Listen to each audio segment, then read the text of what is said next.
தாய் தமிழ் உறவுகளுக்கு வணக்கம். நான் உங்கள் அன்பழகன் தேவராஜ், சிட்னியிலிருந்து. இன்றைக்கு நாம் பார்க்க போகிற இடம் பால்மெரோ பீச். ஜஸ்ட் சிட்டிலேருந்து நம்ம பஸ்ஸு கேட்ச் பண்ணியிருக்கோம்.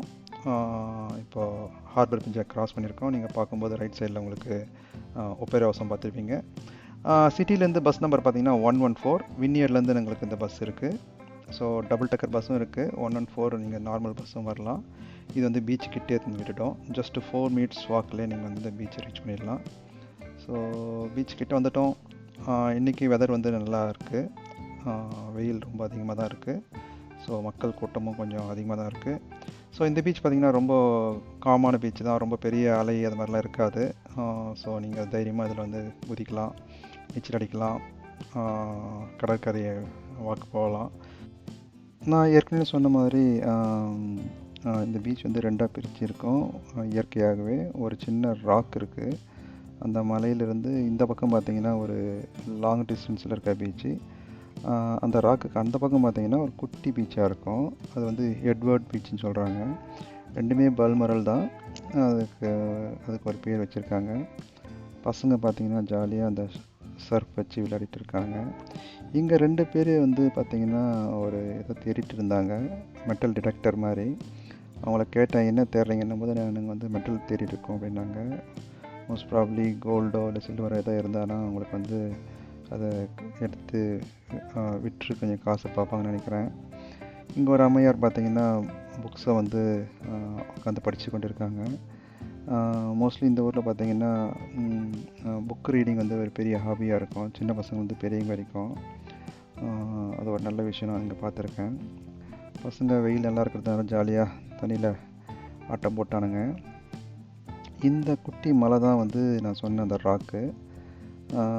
அது போக இங்கே வந்து பார்த்திங்கன்னா ஒரு சின்ன பார்க்கும் இருக்குது. பார்க் நடுவில் வந்து ஒரு மெமோரியல் மாதிரி ஒரு இடம் இருக்குது. ஃபேமிலியோடு வந்து லஞ்சு முடிச்சுட்டு ஜாலியாக வந்து ஒரு வாக் போயிட்டுருக்காங்க. எல்லாமே ஃபேமிலியோடு வந்திருக்காங்க, குழந்தை குட்டியோட. இதுதான் அது வந்து மெமோரியல் பிளேஸு. இந்த பீச் பாருங்கள் குட்டியாக இருக்கும். அதனுடைய கண்டினியூட்டி தான். பட் நடுவில் வந்து ஒரு சின்ன அந்த ராக்கி ஐலாண்ட் வந்து உங்களுக்கு செப்பரேட் பண்ணுது. இந்த ராக்கி பாயிண்டில் பார்த்தீங்கன்னா உங்களுக்கு வந்து ஒரு சின்ன ஒரு ஸ்பெஷல் விஷயம் வந்து ஒன்று இருக்குது. அது என்னென்னா, இங்கே பார்த்தீங்கன்னா ஒரு ஷார்க் நெட்டு, அதாவது 1950 அந்த ரேஞ்சில் பார்த்தீங்கன்னா ஒரு பையனை வந்து இங்கே வந்து ஒரு ஷார்க் வந்து கடித்து கொண்டுட்டு இருக்கு. ஸோ அதிலிருந்து என்ன பண்ணியிருக்காங்கன்னா, இங்கேருந்து ஒரு 150 மீட்டருக்கு வந்து என்ன பண்ணியிருக்காங்கன்னா ஒரு நெட்டு வந்து போட்டிருக்காங்க, ஒரு வலை மாதிரி. ஒரு 6 மீட்டர் ஆழத்துக்கும் 150 மீட்டர் நீளத்துலேயும். ஸோ அது வந்து என்னென்னா அந்த ஷார்க்கிலிருந்து மக்களை வந்து காப்பாற்றுன்றதுக்காக. ஸோ 2008 வரைக்கும் இது இருந்திருக்கு. அதுக்கடுத்து வந்து இது வந்து மெயின்டைன் பண்ண முடியாததுனால அதை வந்து எடுத்துகிட்டு இருக்காங்க. ஸோ அப்படியே கொஞ்சம் நேரம் மனைவியோட வந்து கடலை போட்டு அப்படியே வந்தபோது பார்த்தா பசங்க வந்து இங்கே வந்து இந்த ஒரு கேம் தான் விளையாட்டு இருந்தானுங்க. நம்ம ஊர் வந்தால் கபடி விளையாடுவோம். கொஞ்ச நேரம் விளையாடிட்டு அப்புறம் திரும்பவும் புக் எடுக்க ஆரம்பிச்சானுங்க படிக்கிறதுக்கு. அப்படியே கொஞ்ச நேரம் புக்கு படித்தானுங்க. ஸ்நாக்ஸ் கொஞ்சம் சாப்பிட்டோம். உங்களுக்கு இந்த ராக்கிலேருந்து உங்களுக்கு ரைட் ஹேண்ட் சைடில் உங்களுக்கு இன்னொரு விஷயம் ஒன்று காட்டுறேன் பாருங்கள். ஃபஸ்ட் டைம் நான் இப்போ தான் அந்த மாதிரி பார்க்குறேன். என்னன்றது உங்களுக்கு சொல்கிறேன் பாருங்கள். இந்த தண்ணி எப்படி இருக்குது பாருங்கள். இந்த வாட்டர் எப்படி இருக்கு, இவ்வளோ கிளியராக இருக்குது. உள்ளே வர மீன், குட்டி மீனுங்க, அப்புறம் அந்த ஆமைகள்லாம் கூட நான் பார்த்தேன். உங்களுக்கு அது வீடியோவில் தெரியுமான்னு தெரியல. நான் கீழே இறங்கி அந்த இடத்துக்கே போயிருந்தேன். அந்த வீடியோ உங்களுக்கு வச்சுருக்கேன்னு நினைக்கிறேன். அதை காட்டுறேன். இது பாருங்கள், இது மாதிரி கிளியராக இருக்கும். நிறைய மீன்களும் நான் பார்த்தேன் இங்கே. ஸோ இந்த மீனை கொத்துறதுக்கு இங்கே ஒரு பறவை இருக்குது. அந்த பறவை வந்து செங்குத்தாக நேராக வந்து கரெக்டாக அதை பிடிச்சி மீனை வந்து பிடிச்சிடுது. ஸோ அந்த வீடியோ எடுத்திருக்கேன், உங்களுக்கு காட்டுறேன் பாருங்கள். அது எப்படி வந்து அவ்வளோ ஃபாஸ்ட்டாக வந்து அங்கே ரன்னிங்கில் இருக்குது, இதுவும் ரன்னிங்கில் இருக்குது, எப்படி அதை பிடிக்குதுன்னு தெரில. அவ்வளோ அக்யூரேட்டாக பாருங்கள். போச்சு, அவ்வளோதான், கரெக்டாக பிடிச்சிட்டு ஓடிடுது. ஃபஸ்ட் டைம் இது கிடைக்கல. இப்போ 2வது டைம் ட்ரை பண்ண பாருங்கள். இந்த பாருங்கள், அவ்வளோதான், அடிச்சிச்சு, எடுத்துச்சு. ஸோ இந்த மாதிரி நிறையா இங்கே வந்து பார்த்திங்கன்னா அந்த பறவைகள் வந்து இந்த மாதிரி பண்ணுது. நான் நிறைய கேப்சர் பண்ணேன். சரி, இங்கே லென்த் அதிகமாக போகிறதுக்காக நான் வந்து சும்மா ஒரு சாம்பிள் மட்டும் உங்களுக்கு காமிச்சிருக்கேன். ஸோ எல்லாமே இயற்கை தான், நாம் எதுவும் பண்ணுறதுக்கு இல்லை. இது வந்து இன்னொரு விஷயம் என்னென்னா, இந்த ஷார்க் நெட் சொன்னேன் இல்லைங்களா, அது வந்து ஏன் வந்து அதை எடுத்துட்டாங்கன்னா, மெயின்டைன் பண்ணுறது ஒரு விஷயம். அப்புறம் வந்து இந்த பல்லுயிர் வந்து ஒரு சைக்கிள் இருக்கும் இல்லையா, அந்த சைக்கிள் வந்து அடி வாங்குற மாதிரி தெரியுது. அதாவது கடல் ஆமைகள்லாம் வந்து நிறைய பெருக ஆரம்பிச்சிச்சான் இந்த ஷார்க் வராததுனால. ஸோ அதனால் என்ன பண்ணியிருக்காங்க, அதையும் எடுத்துருக்காங்க. இங்கே ஒரு இளஞ்சோடிகள் வந்து பார்த்திங்கன்னா 2 பேர் தனியாக வந்து அந்த மிதவை கப்பல் மூலியமாக வந்து அவங்க ஜாலியாக போயிட்டுருக்காங்க. இங்கே மோஸ்ட்லி எல்லாருக்குமே வந்து இந்த டிஃபென்ஸு, அந்த நீச்சல்ன்ற இது வந்து ஸ்கூல் டைம்ஸ்லேயே சொல்லி கொடுத்துருவாங்க. ஸ்கூல்லே கம்பல்சரி. சப்போஸ் தெரியலனா கூட பார்த்திங்கன்னா ஸ்கூல் மூலியமாகவே சொல்லிக் கொடுப்பாங்க. அதனால் தைரியமாக பாருங்கள், ஒரு பெண்ணும் ஒரு ஆணும் தைரியமாக அவங்க பார்ட்னரோட தனியாக போயிட்டுருக்காங்க.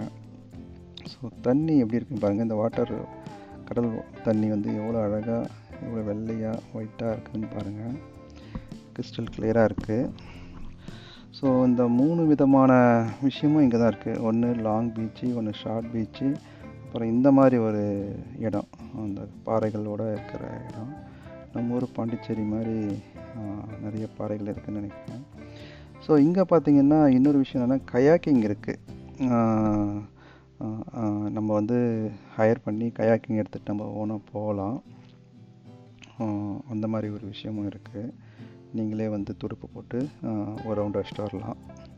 அந்த மாதிரியும் இருக்குது. ஸோ ஈவினிங் ஆக ஆக கிளைமேட் வந்து அப்படியே கொஞ்சம் சில்னஸ் கொண்டு வருது.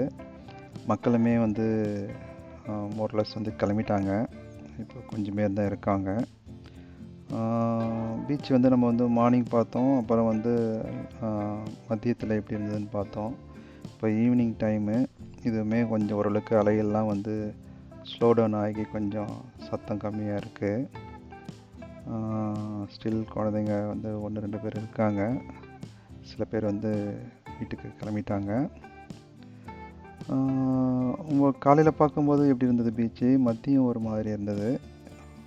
இப்போ வந்து அந்த அந்தி மாலையில் எப்படி இருக்குதுன்னு உங்களுக்கு காட்டுறேன்.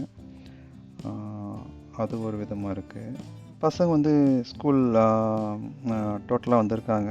அவங்களும் ஃபன் பண்ணிவிட்டு கிளம்புறதுக்கு ரெடியாக இருக்காங்க. ஸோ இங்கே பார்த்தீங்கன்னா ஒரு குட்டி ஸ்விம்மிங் ஏரியா இருக்குது. அது ஃபுல்லி செக்யூர்டு, ஃபுல்லாகவே நெட்டு போட்டிருக்காங்க சுற்றி. ஸோ குட்டி பசங்களும் இங்கே வந்து விளையாடலாம், நீச்சல் அடிக்கலாம். பட் நம்மளுக்கு டைம் இல்லாததுனால நம்ம அங்கே பெருசாக பண்ணலை, ஜஸ்ட் அப்படியே பார்த்துட்டு கிளம்பிட்டோம். அந்தி சாயம் நேரத்தில் இந்த பீச் வந்து இன்னொரு டைமென்ஷனில் இருக்குது. இந்த குட்டி பையன் ஒரு அழகாக சர்வ் பண்ணுறான்னு பாருங்கள். ஓகே மக்களே, இன்னொரு நாள் இன்னொரு பீச்சில் சந்திப்போம். நன்றி, வணக்கம்.